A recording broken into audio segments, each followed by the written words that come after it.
1장을 보겠습니다.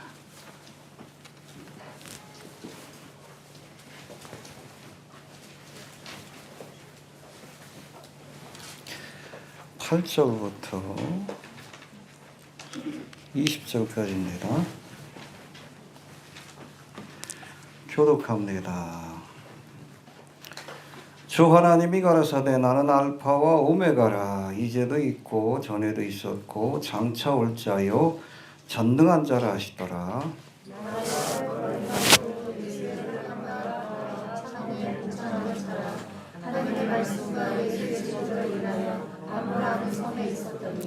주의 날에 내가 성령에 감동하여 내 뒤에서 나는 나팔 소리 같은 큰 음성을 들으니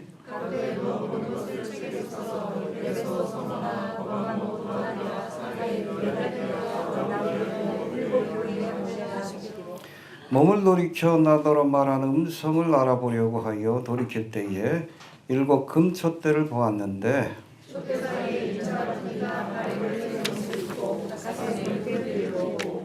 그 머리와 털의 희기가 흰 양털 같고 눈 같으며 그의 눈은 불꽃 같고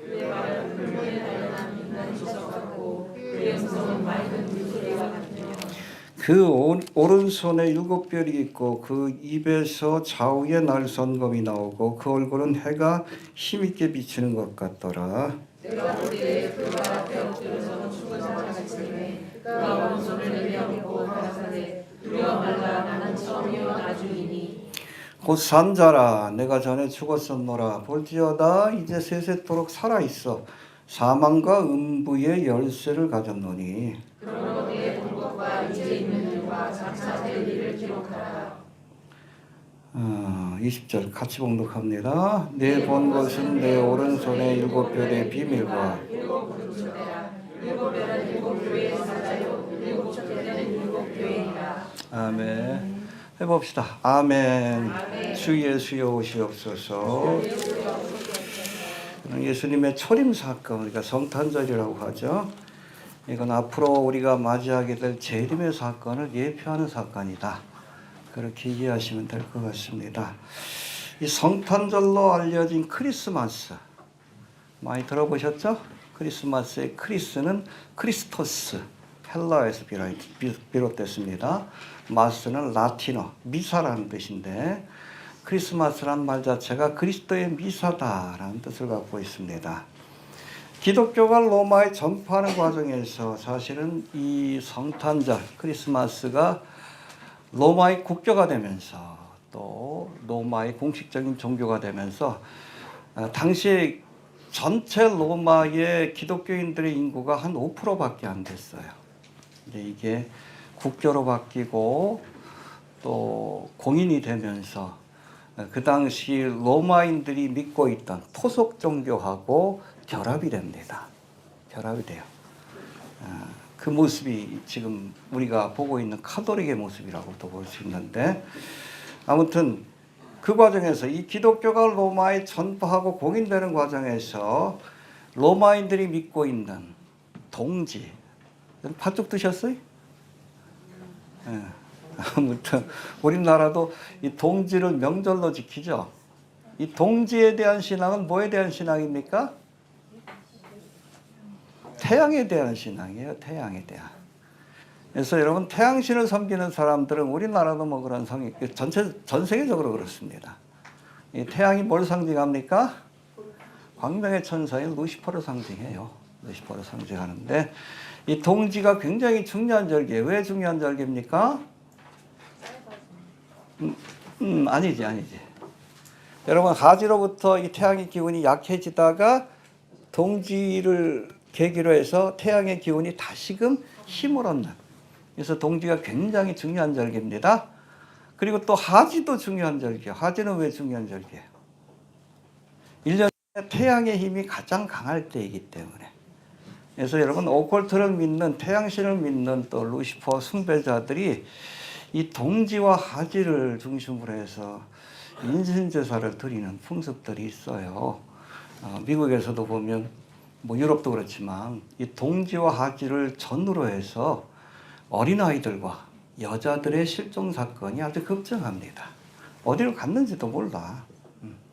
아직도 그런 풍습을 지키는 그런 사람들이 있다라고 이렇게 이해하시면 돼요.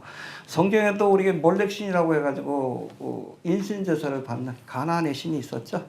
지금까지도 그런 것들이 이어지고 있다. 그래서 이 동지를 굉장히 중요한, 그러니까 이방 종교에서는 동지를 굉장히 중요하게 여기던 절기인데, 이 동지를 중요시 여기던 이 절기와 기독교의 신앙이 결합이 돼서 그날을 무슨 날로? 예수님의 탄생일로 지키기 시작한 겁니다. 예수님이 언제 태어나셨어요?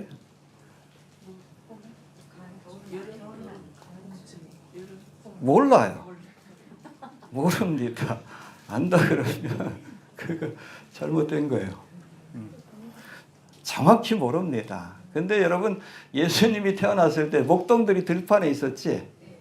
들판에 있는 건 풀을 먹이고 있었다라고 이렇게 보고 있는데, 그 시기가 아마 그 봄이나 요 시기였을 것이다라고 추정은 합니다. 겨울에는 여러분, 이 양들을 들판에 내놓지 않습니다. 비도 오고 풀도 없고 그러기 때문에 적어도 여러분 12월 25일은 아니다.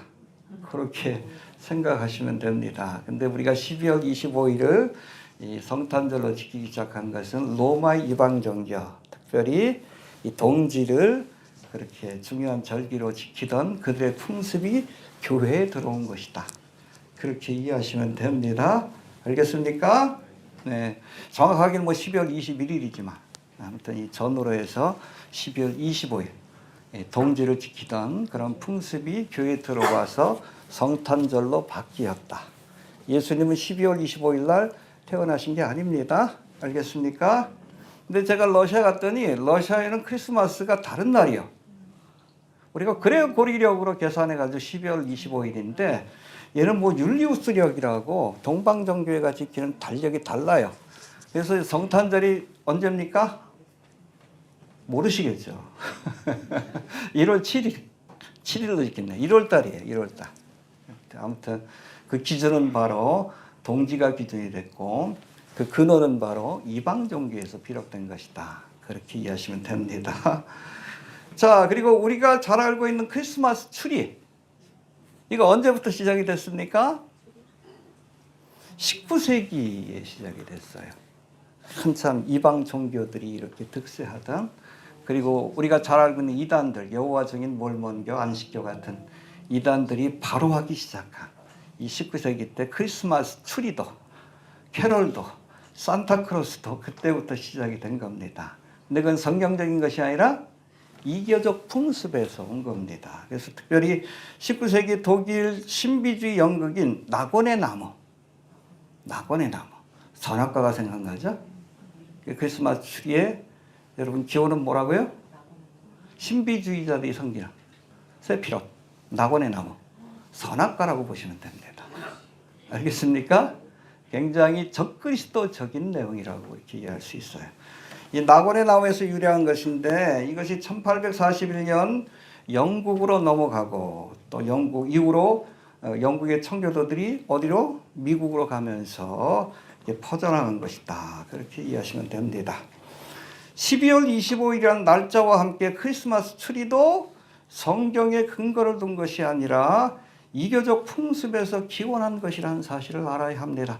우리 교회 트리 안 하죠? 이유가 있습니다. 이게 세피롯을 상징하고 또 깊이 들어가면 남근을 상징해요. 남근을 상징하기 때문에 이교적 풍습이기 때문에 교회에서 왜 장식을 안 하나, 돈이 없나? 아니에요. 그 의미를 알고 있기 때문에 안 하는 겁니다. 알겠습니까? 자, 성탄절이면 울려 퍼지는 캐럴은 15세기 영국에서 시작되어서 이것도 19세기 들어와서 크게 유행하기 시작하였고, 이 같은 시기에, 그쵸, 19세기 때에 크리스마스 카드를 주고받는 풍습이 생겨났고, 성 니콜라스를 의미하는, 이게 뭐예요? 산타크로스, 성 니콜라스라는 뜻입니다. 세인트 클로스라는 뜻이에요. 산타클로스가 아이들에게 뭘 준다고요? 받으셨습니까? 이 이야기도 언제 생겨났습니까? 19세기 때. 배도와 반역의 시대이기 때문에 그래요. 19세기가 왜 중요하냐면 교회가 아주 큰 부흥을 경험했던 시기예요. 그래서 대부흥 시기니까 여러분 이 교회가 부흥하니까 옆에 있던 사탄이 뭐해? 열심히 가라지를 뿌린 거예요.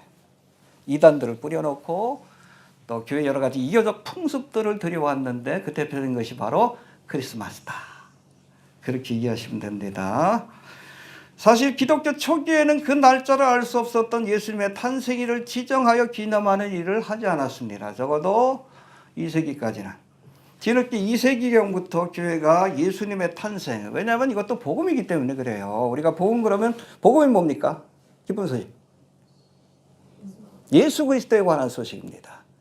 마태복음, 누가복음, 요한복음, 마가복음 뺐네. 아무튼 이 복음서의 내용은 예수 그리스도에 관한 소식이 복음이에요. 해봅시다. 예수 그리스도에 관한 소식.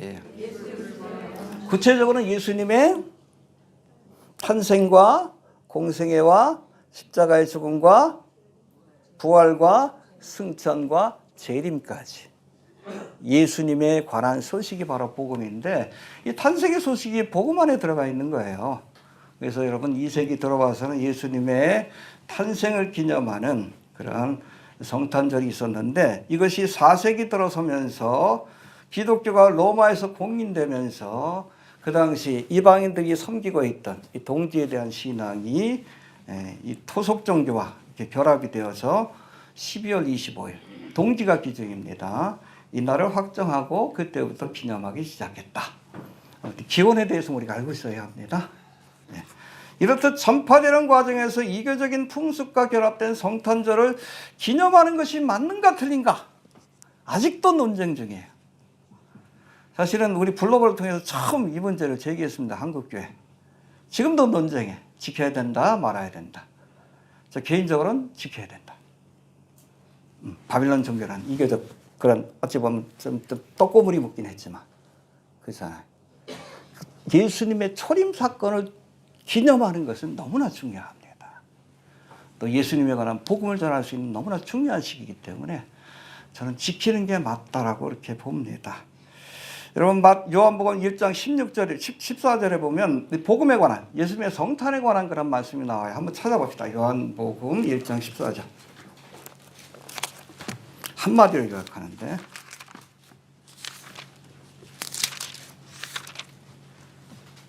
1절부터 봅시다. 1절. 요한복음 1장 1절. 요한복음에 나오는 성탄에 관한 그런 소식이라고 이렇게 알려져 있어요. 요한복음 1장 1절 봅시다. 시작.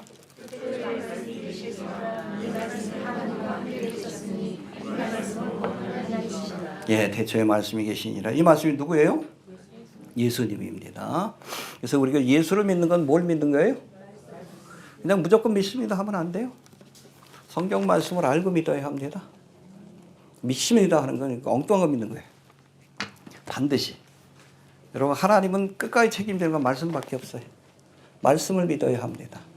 덮어놓고 믿지 마시고 반드시 펼쳐놓고 그런 거 하여 살피면서 우리가 바른 믿음을 말씀에 기초한 믿음을 가져야 합니다. 예수님을 말씀이라고 이렇게 설명하면서 14절에서는 뭐라고 되어 있습니까?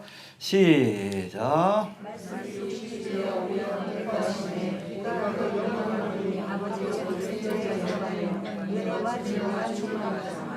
예, 이게 성탄에 관한 말씀이에요. 요한복음에서 설명하는 성탄입니다.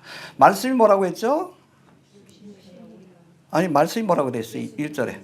하나님이라고 했죠. 성자 하나님이 육신이 되어 육신의 몸을 입고 우리 가운데 거하심에, 이 거하신다는 단어가 에스케노센인데 장막을 치고 우리와 머문다.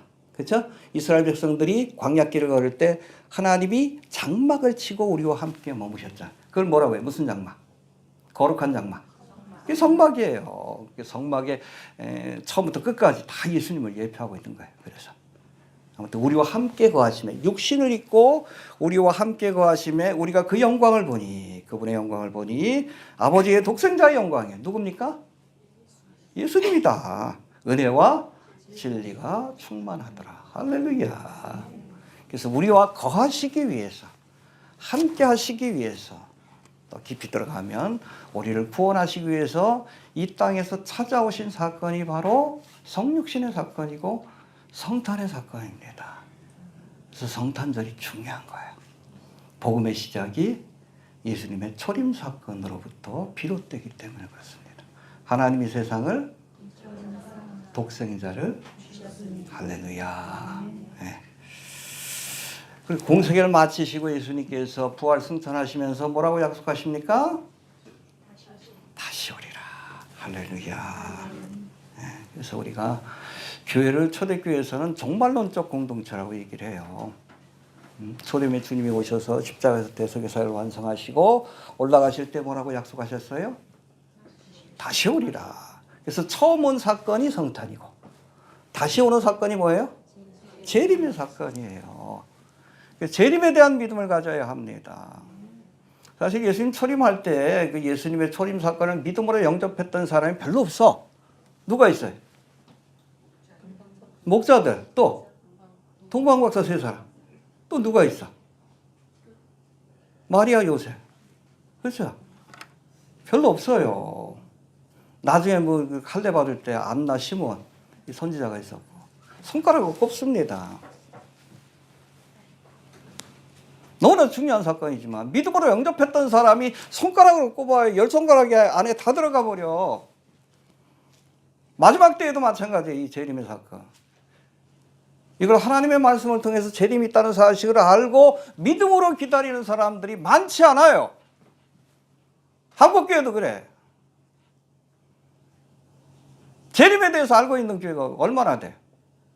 저희 교단 같은 경우에는 여러분 사중복음 그래서 중생, 성결, 신유, 재림을 강조합니다. 재림을 강조하는 교단인데 재림이 뭔지 몰라. 재림을 안 기다려. 재림에 대해서 얘기하면 그냥 일 아닌가 해. 다미성교회 사건 때문에 그런지. 적은 무리예요. 적은 무리. 지금도 믿음으로 깨어서 재림을 기다리는, 그렇죠? 2000년 전에 믿음으로 깨어서 초림을 기다리는 사람들이 손으로 꼽았던 것처럼 지금도 마찬가지예요. 믿음으로 깨어서 예수님의 재림을 기다리는 사람들이 얼마 안 되잖아. 우리 교인들. 사실은 제가 블로그 사역 16년 전에 할 때 그거 하면 교인들이 그냥 구름대처럼 몰려들 줄 알았어. 착각이요. 별로 안 좋아해. 에? 정치 얘기나 해야지 좋아하지.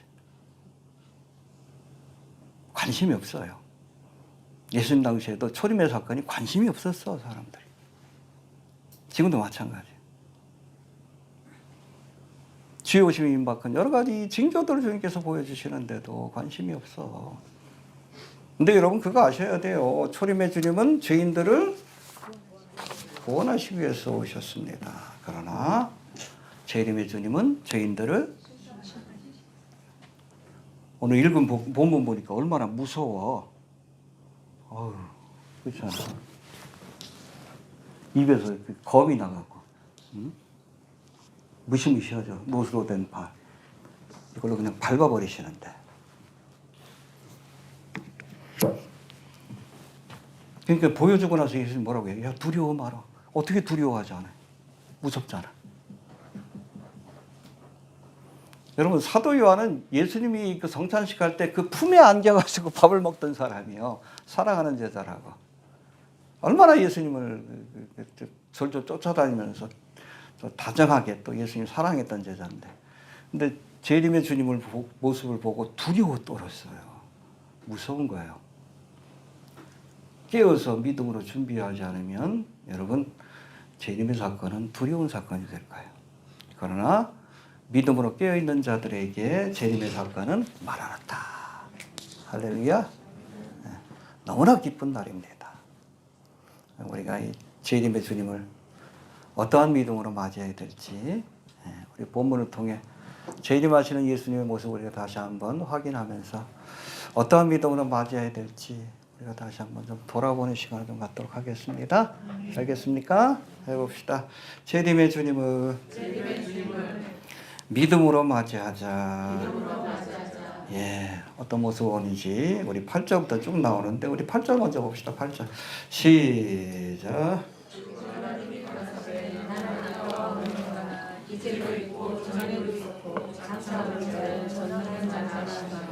예, 요한계시록을 시작하는 또 예수님에 관한 계시가 시작되는 1장 8절에서 예수님은 스스로를 해봅시다. 알파와 오메가라. 예, 그리고 요한계시록을 마치는 22장 13절에서도 다시 한번 나는 알파와 오메가다. 알파가 뭐예요? 헬러 알파벳에 헬러가 24개 알파벳인가요? 알레베 김벨달 잊어버려가지고 하다. 아무튼 처음 알파벳이 알파예요. 마지막은 오메가. 그러니까 처음과 나중이 되신다. 할렐루야. 예. 예수님이 만물을 창조하시고 지금은 주관하시고 마지막에 심판하십니다. 예수님이 알파와 오메가가 되신다는 사실을 잊지 않길 바랍니다. 우리가 알파벳 그러죠? 이것도 알파에서 나온 거예요. 이해가 됩니까? 알파벳이라는 그런 용어 자체가 알파와 오메가, 헬라어의 첫 번째 그런 문자인 알파에서 비롯됐다.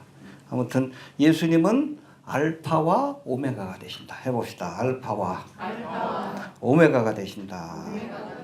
예, 성자 하나님이신 예수님은 알파, 태초에 천지를 창조하실 때 하나님과 성부 하나님과 함께 하셨습니다. 할렐루야. 예, 창세기 1장에 나오죠. 또 십자가에서 구원의 사역을 완성하셨고 또 본문에 말씀하신 것처럼 해봅시다. 이제 장차 다시 오셔서 다시 오실 겁니다. 오메가 심판을 완성하기 위해 하나님의 주권과 역사를 완성하시기 위해서 다시 오십니다. 믿습니까? 네. 알파와 오메가라는 것은 하나님이 처음과 나중이요 역사의 주관자가 되신다는 사실을 선언한 거예요. 주님이 주관하십니다. 어디부터 어디까지? 알파부터 오메가까지. 주님이 역사의 주관자입니다. 우리가 보면 뭐 세상의 권세자들이 역사를 주관할 것 같지만 아니요. 우리 다니엘 공부하잖아요. 그렇잖아요. 그 나라를 시작하시고 끝내는 분이 주님이요. 그렇죠. 바벨 다음에 메데바사 다음에 헬라. 그 왕들에 대해서도 정확하게 지명하시잖아요. 하나님이 알파와 오메가, 성자 하나님이신 예수님이 역사의 주관자라는 사실을 잊지 않길 바랍니다. 근데 여러분 한 나라의 흥망성쇠뿐 아니라 잘 기억하세요. 여러분의 생사화복도 주님이 주관하십니다. 할렐루야. 네. 주님의 주관하심에 맡겨야 돼. 그게 믿음이야. 여러분의 삶을 누구에게? 예, 알파 오메가 되신 주님께 맡겨야 돼. 맡길 때 주님이 책임지셔요. 믿음은 뭐 어려운 게 아니에요. 주님께 내 삶을 맡기는 거예요. 어떤 사람은 이게 죽기보다 힘들어. 왜? 자아가 살아있어서. 하나 맡기시길 바랍니다. 12절 13절 봅시다. 시작.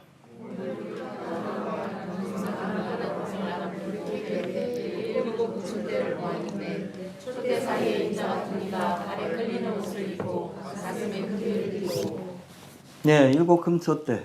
원래 이게 맨노란데 이렇게 하면 안 되는데. 이 촛대는 뭘 상징합니까? 교회를 상징하죠. 교회. 그래서 2장 3장에 보면 7교회가 나오죠. 에서 버두 사빌라 해봅시다.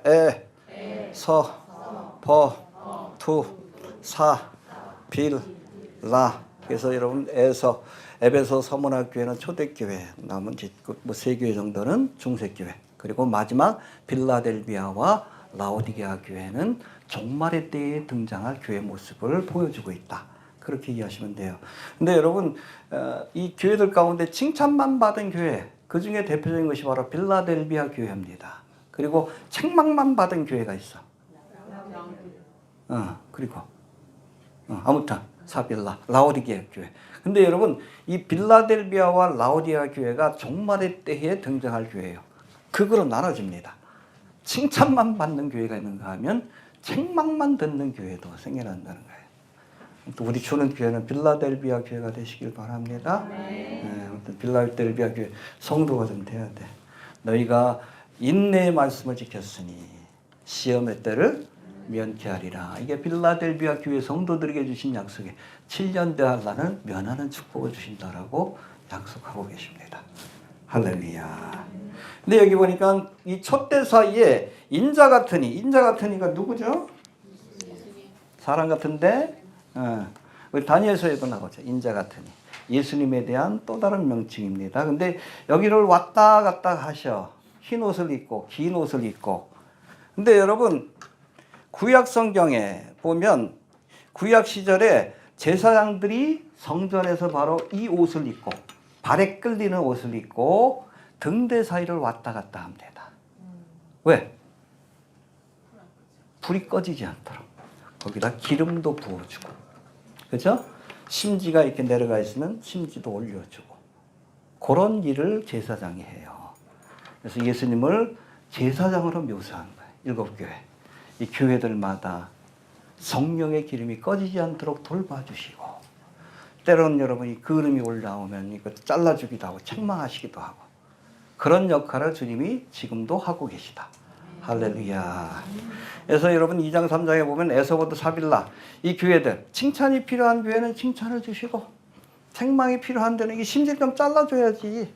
연기만 나면 책망하셔서 교회가 빛된 사명을 감당하도록 지금도 도우시는 분이 바로 예수님이십니다. 할렐루야. 믿습니까? 제사장으로 묘사하고 있습니다. 자, 우리 14절로 넘어갑시다. 시작.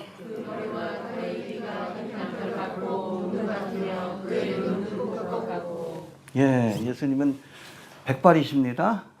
예, 저도 뭐 검은 머리가 별로 안 남았는데, 여하튼 우리 잠언에 보면 잠언 16장 31절에 백발은 영화의 멸관이다. 예수님의 영광을 상징합니다. 염색하지 마셔요. 저도 나갈 때는 예배할 때는 이러고 나갈 때는 가발 씁니다. 모자를 써요. 어찌됐든 백발은 영화의 면류관이라 그러니까, 자, 백발은 영화의 면류관이라 따라합시다. 백발은 영화의 면류관이라 의로운 길에서 따라하셔요. 의로운 길에서 얻으리라. 의의 길을 간 자에게 하나님께서 영광을 주신다. 이 백발이 영광의 상징입니다. 그래서 제가 연습 안 하는 거예요. 아무튼 예수님의 머리가 백발이었다는 것은, 여러분 초림하실 때는 초라한 모습이요, 어린아이의 모습이고, 예수님 잘생겼어요, 못생겼어요? 네, 마치 마른 땅에서 솟아난 그 순처럼 못생긴 분이에요. 천국 가가지고 잘생긴 사람 찾으면 안 돼요. 예수님은 기본적으로 못생기셨습니다. 성경이 보증하는 추남이에요. 알겠습니까? 그렇게 이해하시면 됩니다. 그러나 영광 받으신 예수님의 모습은 머리가 백발이고 얼굴이 해와 같이 빛나고 아주 영광스러운 모습으로 우리 앞에 서게 될 겁니다. 할렐루야. 그리고 여기 14절 다시 한번 봅시다. 14절 시작. 그 머리와 털의 위가 흰 양털 같고 눈과 같으며 그의 눈은 불꽃 같고. 예, 그래서 어떤 성화 보면 여기가 그냥 불이 나오는 걸로 이렇게 묘사되어 있는데 무서워가지고 그거는 뺐어요. 아무튼 해봅시다. 그 눈이 불꽃 같다. 그건 주님께서 우리의 모든 일거수일투족을 꿰뚫어 보신다 라는 뜻입니다. 여러분이 은밀히 행한 선한 일을 다 지켜보고 계셔요. 근데 문제는 우리가 행한 악행도 다 지켜보고 계신다는 거예요. 그렇죠? 하갈에게 주님께서 그 계시하신 하나님의 이름이 있죠. 부엘라 헤로이. 이게 무슨 뜻이에요? 감찰하시는 하나님. 뭘 가지고? 불꽃 같은 눈으로 우리의 일거수일투족을 다 감찰하시는 분이라는 사실을 잊지 않길 바랍니다. 해봅시다. 주님이 다 보고 계십니다. 그래서 우리가 선을 행할 때, 의를 행할 때 다 지켜보시다가 우리가 주님 앞에 심판을 받을 때, 이건 상급을 위한 심판이죠. 믿는 자들. 우리가 기억지 못했던 것 같이 다 갚아주십니다. 할렐루야. 열심히 주님이 기뻐하는 일을 하십시오. 나는 기억 못해도 주님은 다 기억하시고 갚아주십니다. 그런가 하면 여러분 죄인들에게는 우리가 행한 모든 악행들, 그렇죠? 다윗이 우리아의 아내를 범하고 그럼 다 지켜보셨어. 나단 선지자 보내자. 다 보고 계셔요. 두려워해야 합니다. 해봅시다. 주님이 다 보고 계신다. 네, 우리의 선행도 의로운 행위도 보시고 또 악행도 지켜보시고 반드시 보상하시고 반드시 보응하십니다. 그래서 우리가 이 땅에 살아가는 날 동안 여호와를 두려워하는 것이 지식의 근본이요 지혜의 근본이라고 얘기하는 거예요. 알겠습니까? 하나님이 지켜본다는 사실을, 이걸 코람데오 신앙이라고 그래요. Before God, 하나님이 내 앞에 계시다. 내 앞에서 내 모든 행위를 다 지켜보신다. 그럴 때 우리가 경건하게 살아갈 수 있어요. 그럴 때 우리가 세상의 욕심에서 벗어날 수 있어. 왜 목사가 돼가지고 여러분 말년에 돈 문제 일으키고 왜 여자 문제 일으키고 그래? 하나님을 두려워하지 않아서 그래. 무섭지 않아요? 무섭지 않아? 나는 무서워. 책망하실까 봐 무서워. 두려워해야 합니다. 왜? 하나님이 감찰하시는 분이기 때문에 그래요. 지켜보고 계십니다. 예. 자, 그 다음에 15절 갑시다. 15절. 시작. 그의 말은 풀무에 단련한 빛난 주석 같고 그의 음성은 나의 물소리와 같으며. 예, 성전에서 이 번제단을 아카시아 나무로 이렇게 틀을 짜고 거기에 주석으로 편철을 해서 그렇게 만듭니다. 이 주석이라는 것이, 동이라는 것이 불을 잘 견뎌내기 때문에 그래요. 그래서 여기서 주석은 심판을 상징합니다. 해봅시다. 심판을 상징한다. 어디가 주석이라고요? 바리 주석. 왜 하필 바리 주석일까? 예수님이 재림하실 때, 그렇죠? 그때 주님을 대적하기 위해서 적그리스도의 군대들이 어디 모여요? 무깃돈. 왜 예루살렘이 아니라 무깃돈에 모입니까? 여러분 예루살렘은 산지라서 많은 병력들이 직전할 수 있는 장소가 아니에요. 그러니까 무깃돈도 거기 평화니까 이스라엘 평지니까 거기에 직결시켜가지고 예루살렘을 치기 위해서 준비하고 있는데 마지막 순간 주님이 재림하셔서 어떻게 합니까? 밟아버리신 거예요. 그래서 여러분 아마겟돈 전쟁이 아니에요. 그냥 포도주 틀의 심판이 행해지는 심판의 모습을 보여줍니다. 여러분 악인들에게는 주님께서 녹과 같은 발로 심판하신다는 사실을 우리가 깨닫고 두려워해야 합니다. 그때 동방의 왕들이 이렇게 온다 그랬는데 우리나라도 포함될 것 같아. 그렇죠? 중국, 일본하고 우리나라가 포함될 것 같은데 남겨지지 않길 바랍니다. 알겠습니까? 예. 하나님이, 예수님이 심판하시기 위해서 오신다. 그리고 15절 다시 한번 봅시다. 시작.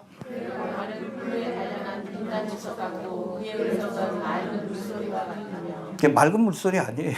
아까도 할 때 깜짝 놀랐는데. 많은 물소리.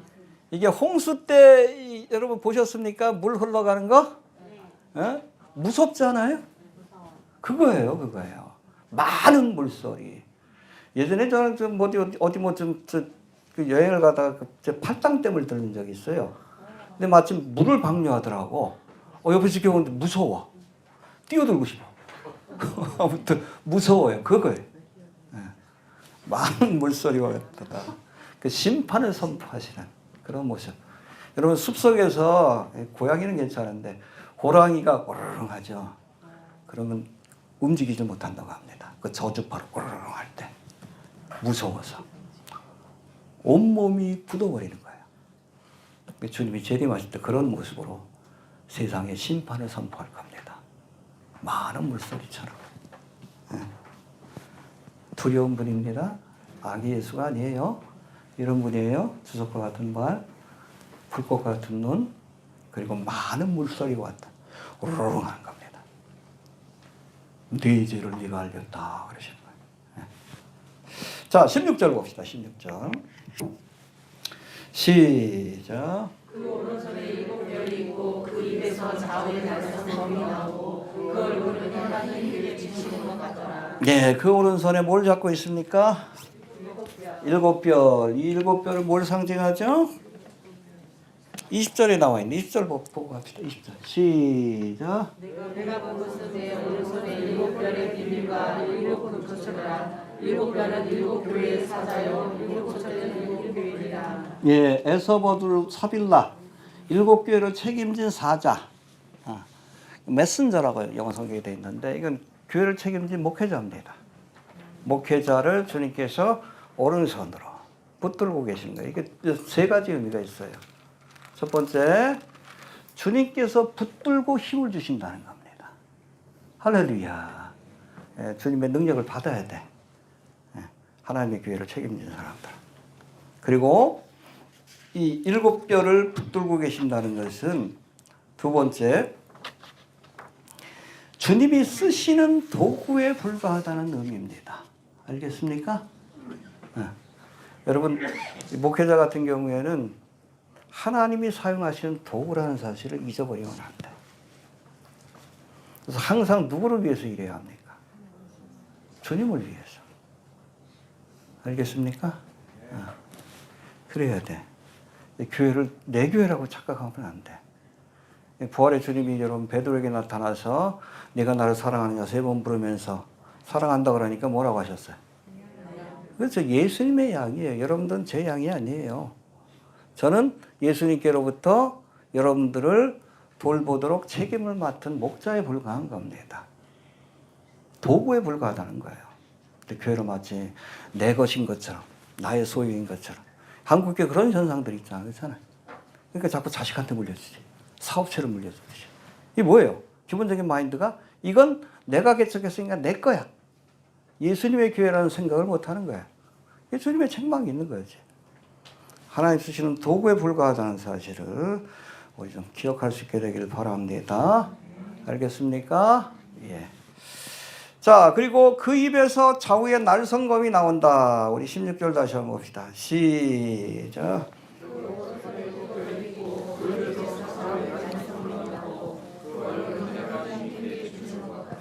예, 본문에서 묘사되고 있는 이 좌우의 날성검, 헬라어로는 롬파이아라고 되어 있는데 이 로마 병사들이 보면은 근접전에서 사용하는 칼 보셨습니까?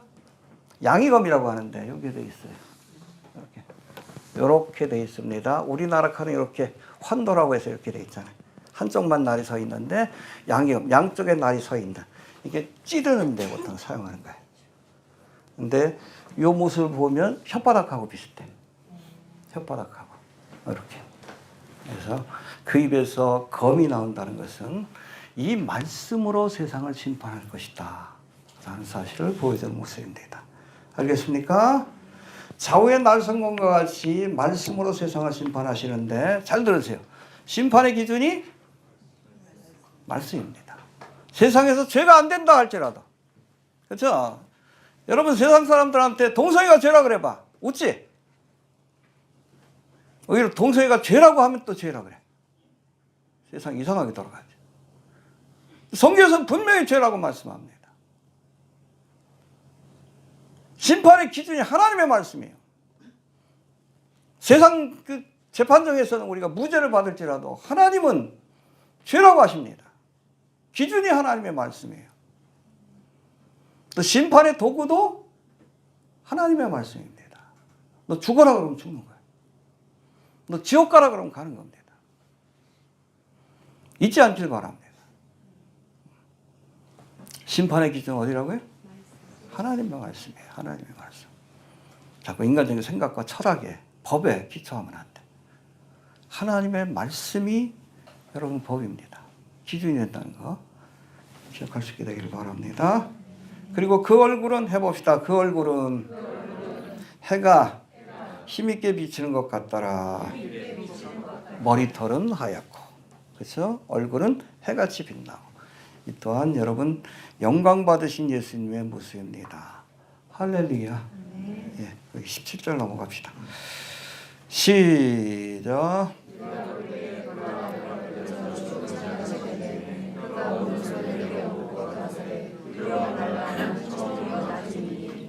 예, 여기서는 처음이요 나중이라고 말씀합니다. 해봅시다. 나는 처음이요 나중이니.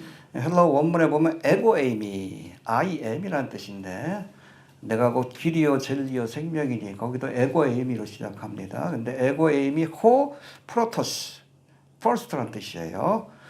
카이호 에스카토스, last라는 뜻입니다. 근데 호라는 정관사가 붙어요.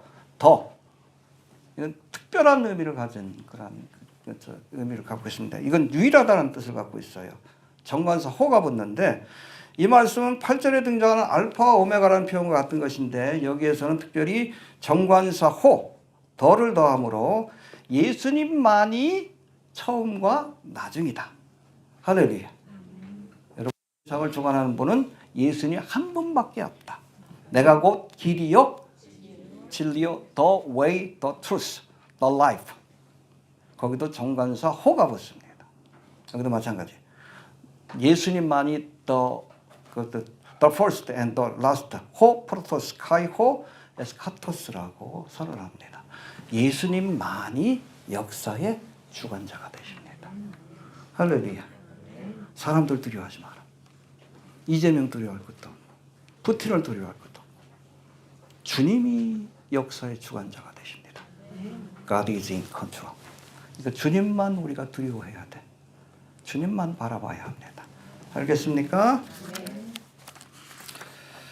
자, 우리 18절 넘어갑시다. 18절. 시작. 내가 전에 죽었었노라. 볼지어다 이제 새 생명으로 살았어. 사망과 우리의 열쇠를 가졌노니. 사실은 여기 해봅시다. 곧 산자라.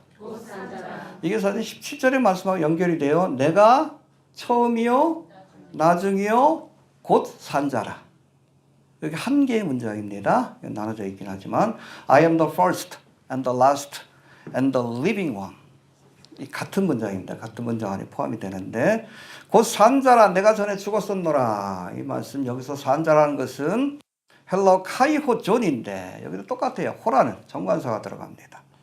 이는 앞절에서 처음과 나중을 의미하는 호프로토스, 카이호, 에스카토스와 연결돼서 카이호 존 여기까지 나오는 거예요. 이해가 되시죠? 예수님은 처음과 나중일 뿐 아니라 카이호 존, 지금도 살아계신, 영원히 살아서 역사를 주관하시는 분이다. 할렐루야. 한때 역사를 주관하다 멈추신 게 아니에요. 지금도 살아서 역사를 주관하고 계십니다.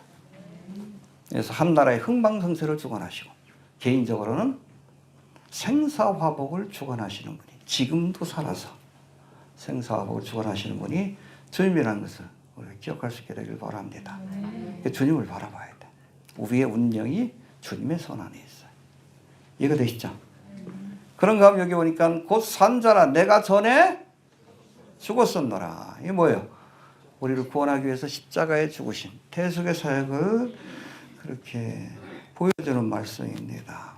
이렇다 십자가에서 죽으신 예수님은 사흘 만에 부활하심으로 세세토록 살아 지금도 역사를 주관하신다는 사실을 잊지 않길 바랍니다. 알겠습니까? 예. 자, 우리 18절 다시 한번 봅시다. 시작.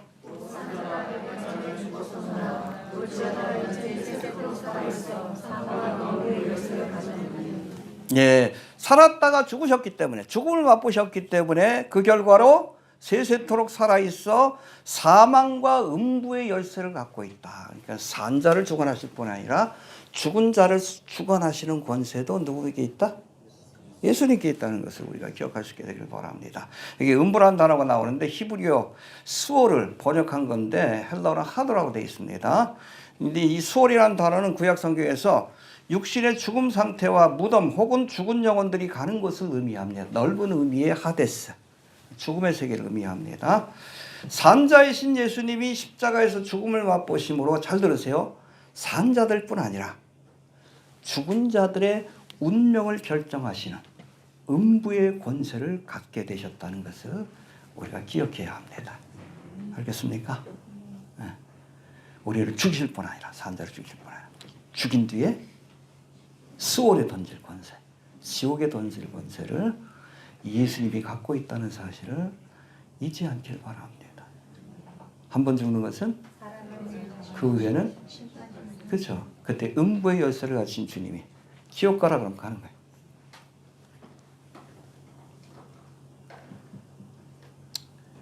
그런 말씀이 있잖아요. 자문에 보면 야 너희 생명을 해하고 그 이상은 못하는 세상의 권세자들 두려워하지 말고 너희의 목숨을 빼앗을 뿐 아니라 너희 영혼을 음부에 던져놓을 수월에 던져놓을 지옥에 던져놓을 하나님을 경외해라.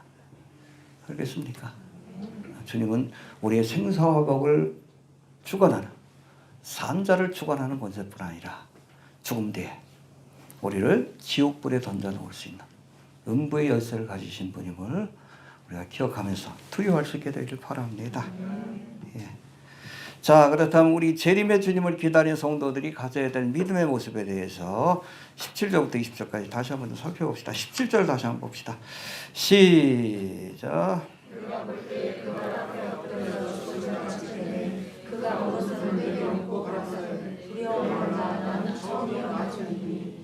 예. 처음이요 나중이니. 자, 이 말씀을 보면 밤모섬에서 부활의 주님을 만난 사도 요한이 해봅시다. 엎드려 죽은 자같이 되었다. 너무나 두려운 거예요. 너무나 두려운 거예요. 요한이 영광 받으신 예수님의 모습을 보자 두려워 그 발 앞에 엎드려 죽은 자같이 되었다라고 했는데 아까도 말씀드렸듯이 이 공생의 기간 동안에 이 사도 요한은 예수님이 사랑하는 자예요. 성만찬할 때도 예수님의 품에 안겨서 밥을 먹던 사람입니다. 그런데 재림의 주님의 모습을 보니까 두려워서 떨 수밖에 없었다는 겁니다. 알겠습니까? 예. 왜 그래요? 초림의 주님은 죄인들을 구원하시기 위해 오셨지만 재림의 주님은 죄인들을 심판하러 오시기 때문에 두려워할 수밖에 없는 겁니다. 알겠습니까?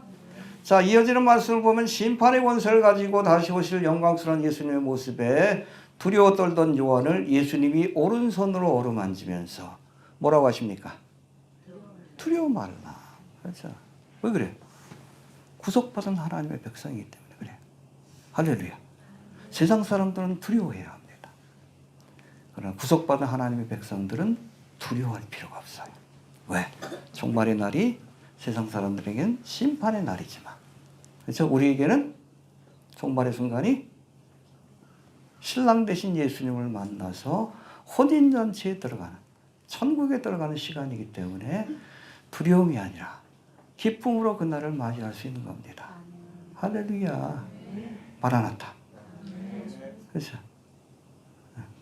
우리 기다리는 것이 여러분 7년 대화가 아니고 우리 앞에 기다리는 것이 지옥불이라면 어떻게 마라나타해? 우리는 알잖아요. 구속받은 성도들에게 주님께서 하나님의 나라를 유업으로 주시고 혼인잔치가 시작되는 순간이기 때문에 마라나타로 그날을 바라보고 기쁨으로 그날을 소망하는 겁니다. 할렐루야. 기쁩니까? 네, 여러분 종말의 사건이 기뻐요? 제가 대학교 1학년 때 은혜를 받았는데 고등학교 1학년 때부터 교회 다니기 시작하고 근데 은혜 받고 나서 처음으로 들었던 감정이 뭔지 아세요? 죽고 싶다. 죽고 싶다. 20살밖에 안 됐는데 정말 죽고 싶었어요. 왜냐하면 천국의 기쁨을 주시는데 감당을 못하겠더라고. 지금 빨리 좀 갔으면 좋겠어. 세상에 대한 미련 욕심이 다 끊어져요. 응? 돈도 명예도 원세도 무슨 의미가 있나. 천국에 대한 기쁨을 주시는데 감당이 안 되더라고. 여러분 종말의 사건은 기쁨의 사건이 되어야 합니다. 될 수 있어야 합니다. 그러려면 이 땅에서 예수님을 만나야 돼요. 알겠습니까? 심판 때에서 만나면 안 돼요. 아직 살아있을 때 만나야 합니다. 그래야 우리가 기쁨으로 이 종말의 사건을 우리가 맞이할 수 있다는 것을 기억할 수 있게 되기를 바랍니다.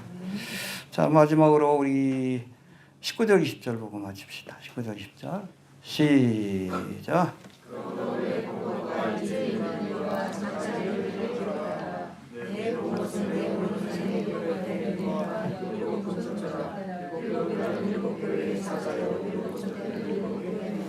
예, 17절에서 사도 요한에게 두려워하지 말아라. 해봅시다. 두려워 말아라.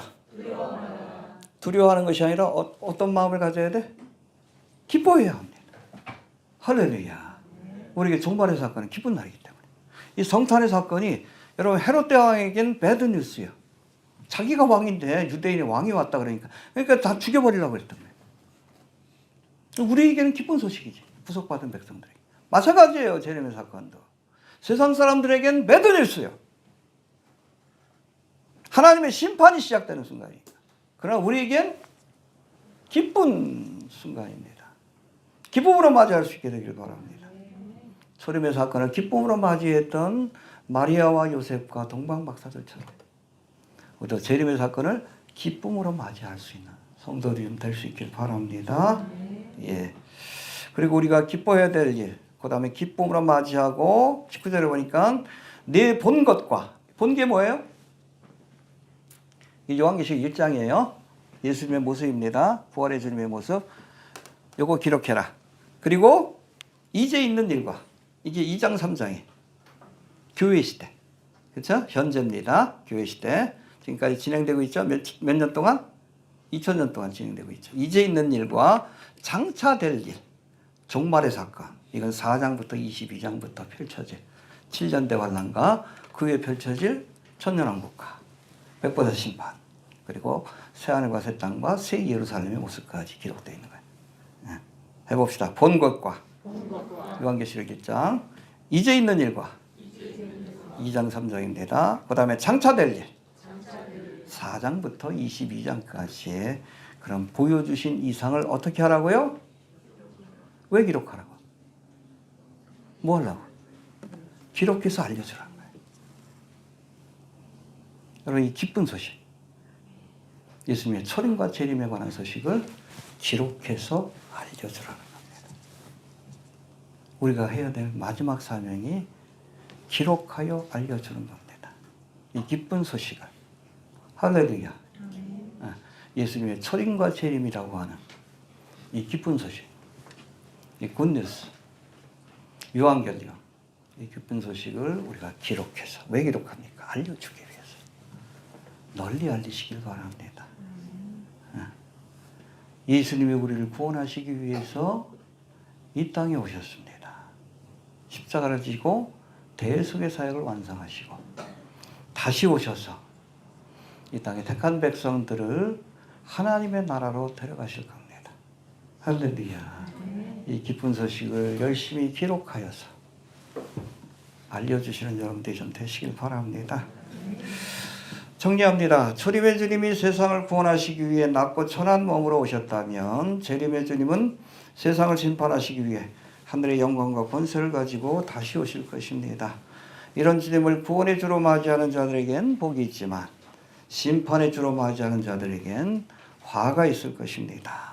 우리 모두 우리가 본 것과 이제 있는 일과 장차될 일, 즉 다시 오실 예수님에 관한 소식과 종말에 관한 소식을 우리 교회뿐 아니라 온 세상에 우리 널리 전파하는 일에 힘쓰시길 바랍니다.